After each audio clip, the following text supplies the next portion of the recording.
Dear students, in this video, let us study specific heat of solids. It comes under the topic solid state physics. See, we know that matter is regarded to exist in solid or fluid state. Fluid, nothing but either gas or a liquid. Gases, liquids together called fluids. So, on the basis of the modern concepts, matter is divided into condensed state, such as solid and liquid, and the gaseous state. So here, solid and liquid states together called the condensed state. The other one is the gaseous state. A solid, it is considered as the material whose constituent particles like molecules, atoms or ions, which are relatively fixed in position, whereas in fluid, the particles are in a state of constant translational motion. The solids, they are also classified as crystalline solids and also amorphous solids. Now, let us see what is specific heat of solids. Specific heat, it is defined as the amount of heat energy required to raise 1 kg of substance or raise the temperature of 1 kg of a substance through 1 Kelvin. It is called specific heat of the substance. And the specific heat, it is measured in a unit kg per Kelvin. Joule per kg per Kelvin. The unit of specific heat is joule per kg per Kelvin. It is the quantity of heat energy required to raise the temperature of 1 kg of the given substance through 1 Kelvin. So unit is joule per kg per Kelvin. Whenever heat energy is given to a body, the part of that heat energy given, it is used to increase the internal energy. Increase the internal energy means to raise the temperature of that substance. And the remaining part, it is used in doing the external work. So, according to first law of thermodynamics, it says dq is du plus dw. Here du, it represents the increase in the internal energy of that substance. dw, it is the external work done. dq, the quantity of heat energy supplied. So that dq is used up as du and dw. So that dq is du plus dw. When the pressure of that system or that substance remains constant, say P, and if volume changes through a very small value, say dV, then the external work done, dW is P into dV. So that dQ is du plus P dV. When this heat energy is supplied, there is an increase in the temperature. The temperature rises. Suppose the temperature increases through a very small value, say dt. dt indicates the rise in temperature. Then dq by dt is known as specific heat of the substance. dq by dt, it is called as specific heat of the substance. So it is the quantity of heat energy required to raise the temperature of 1 kg of the given substance through 1 Kelvin. There are two types of specific heats. They are specific heat at constant pressure, specific heat at constant volume. At constant pressure denoted as Cp, constant volume denoted as Cv. What is specific heat at constant pressure? It is nothing but the quantity of heat energy required to raise the temperature of 1 kg of the substance through 1 Kelvin when the pressure is maintained constant. Similarly, specific heat at constant volume means quantity of heat energy required to raise the temperature of 1 kg of the substance through 1 Kelvin by keeping the volume constant. These are the two types of specific heats. And we also define molar specific heat. What is molar specific heat? Molar specific heat is nothing but the amount of heat energy required to raise the temperature of 1 kg mole of the substance through 1 Kelvin. When the volume is kept constant, it is called molar specific heat at constant volume. When the pressure is kept constant, it is called molar specific heat at constant pressure. And Cp, the molar specific heat at constant pressure, dQ by dt when the pressure is kept constant. Cv, molar specific heat at constant volume, dQ by dt when the volume is kept constant. When the volume of the given substance kept constant, then change in volume is 0. dV equal to 0. So that the quantity of heat energy supplied, dQ, it becomes exactly equal to du, nothing but the entire energy supplied. It is used to increase the internal energy. So that in case of constant volume, specific heat is Cv, nothing but du by dt. At constant volume, Cv is du by dt since the external work done is 0.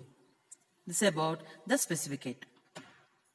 Now, we also define a term called lattice heat capacity. So, in solids, the increase in internal energy, see whenever heat energy is supplied, there is an increase in the internal energy. This increase in internal energy, it can take place in two ways. One is due to the vibrations of the atoms of the solid about their equilibrium positions. They vibrate like, or they behave like simple harmonic oscillators. When the atoms, they vibrate about their equilibrium position or mean position in the crystals, like the harmonic oscillators, that leads to increase in the internal energy. And one more factor due to which there is an increase in the internal energy is the thermal excitation of electrons to higher energy states. It takes place in case of metals and semiconductors, so that the internal energy of the solid, it can be taken as internal energy due to lattice vibrations and internal energy due to excitation of the electrons. So that U is given by this. That is nothing but the lattice. From this, we define the lattice specific heat. What is specific heat? It is at constant volume du by dt. That becomes d by dt of U lattice plus d by dt of U electron given by this. Here, C lattice known as the lattice specific heat or lattice heat capacity. The specific heat also called as the heat capacity. We also call it as heat capacity. Now, the classical theory of specific heat. So here in case of specific heat, one more term is also defined. It is the atomic heat. Atomic heat of the substance is nothing but product of specific heat and atomic weight. Product of specific heat and atomic weight of the substance is called as atomic heat of the substance. Now, classical theory of this specific heat. Classical theory which was given by Dulong and Petit, known as Dulong and Petit's law. Dulong and Petit in the year 1819 stated that the molar specific heat of large number of substances, many substances, most of the substances are found to be nearly constant, and that constant value is equal to 6 kilocalories per kg mole per Kelvin. According to Dulong and Petit, most of the substances are having the constant specific heat, and this law is called Dulong and Petit's law. Dulong and Petit experimentally observed that the molar specific heat for nearly 60 elements was found to be between 5.8 to 6.3. From this, they took the value on an average as 6 kilocalories per kg mole or kilomole per Kelvin. And this is Dulong and Petit's law. What it says? The specific heat, molar specific heat is almost constant for most of the substances. And the classical explanation given for this Dulong and Petit's law, how this Dulong and Petit's law was obtained classically is, according to classical theory, the atom, it is considered as a point particle having no structure. An atom which has got 3 degrees of freedom. And according to kinetic theory of the gases, if you consider gas, according to kinetic theory of gases, the average energy associated with each degree of freedom is half kT. What do you mean by degree of freedom? The number of possible states or number of possible motions for the given atom. So, the average energy associated with each degree of freedom is considered as half kT as per kinetic theory of the gases. When the temperature is high, the internal energy of the atoms of the solids, it increases. At higher temperature, internal energy increases, so that the atoms, they start vibrating. At higher temperature, the atoms, they start vibrating, so that they behave like the simple harmonic oscillators. Then, the total energy possessed by these simple harmonic oscillators, that is equal to kinetic energy plus potential energy. The total of their kinetic energy and potential energy.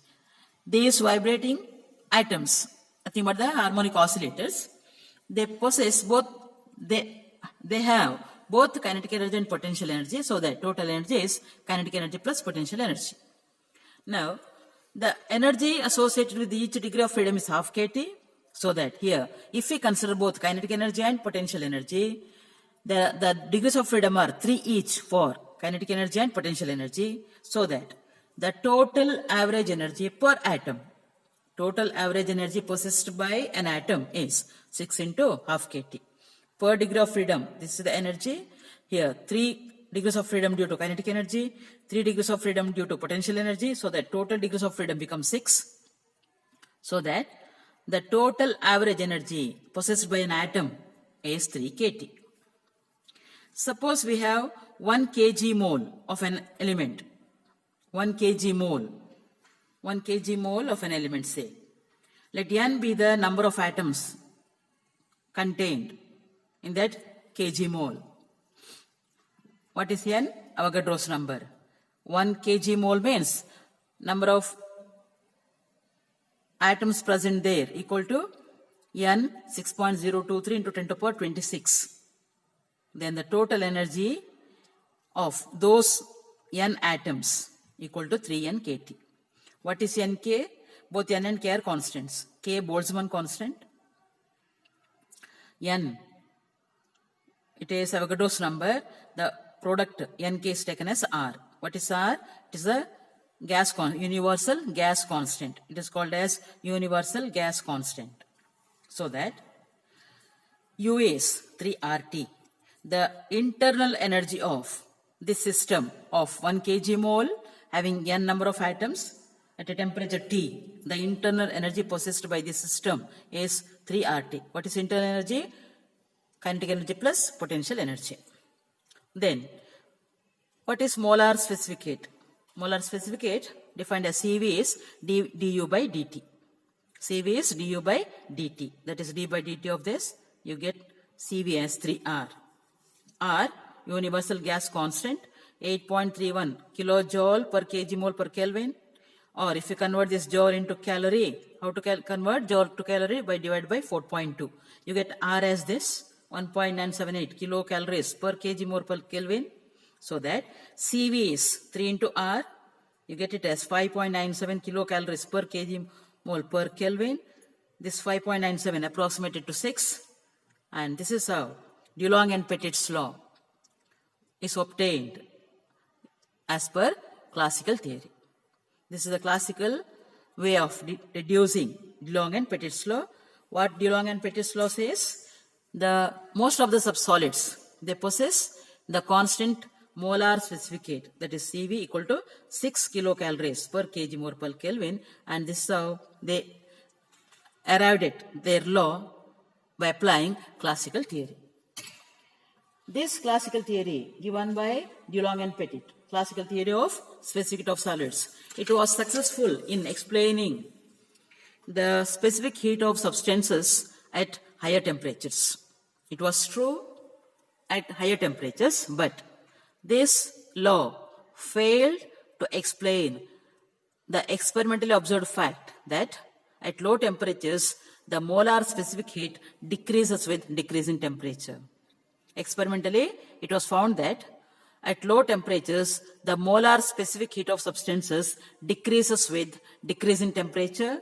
It approaches zero at a temperature temperature approaching 0 Kelvin.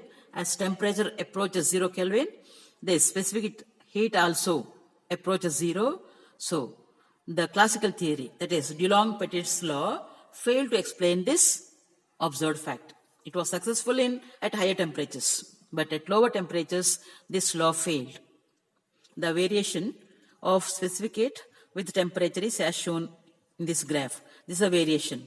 Say at lower temperature, the CV value goes on decreasing. At higher temperatures, it's constant. Above this, it's constant. But at lower temperatures, it was found that CV decreases as temperature decreases. It approaches 0 as temperature approaches 0.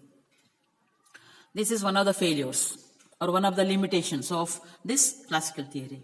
One more thing or one more limitation is the number of lighter elements, a large number of lighter elements with high melting point such as boron, beryllium, carbon, etc. They showed low values of CV even at room temperatures.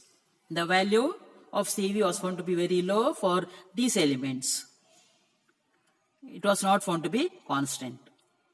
And it was also observed that for a number of electropositive elements such as sodium, calcium, magnesium, etc., the CV found to be increasing with increase in temperature above this 3R, above that value 6.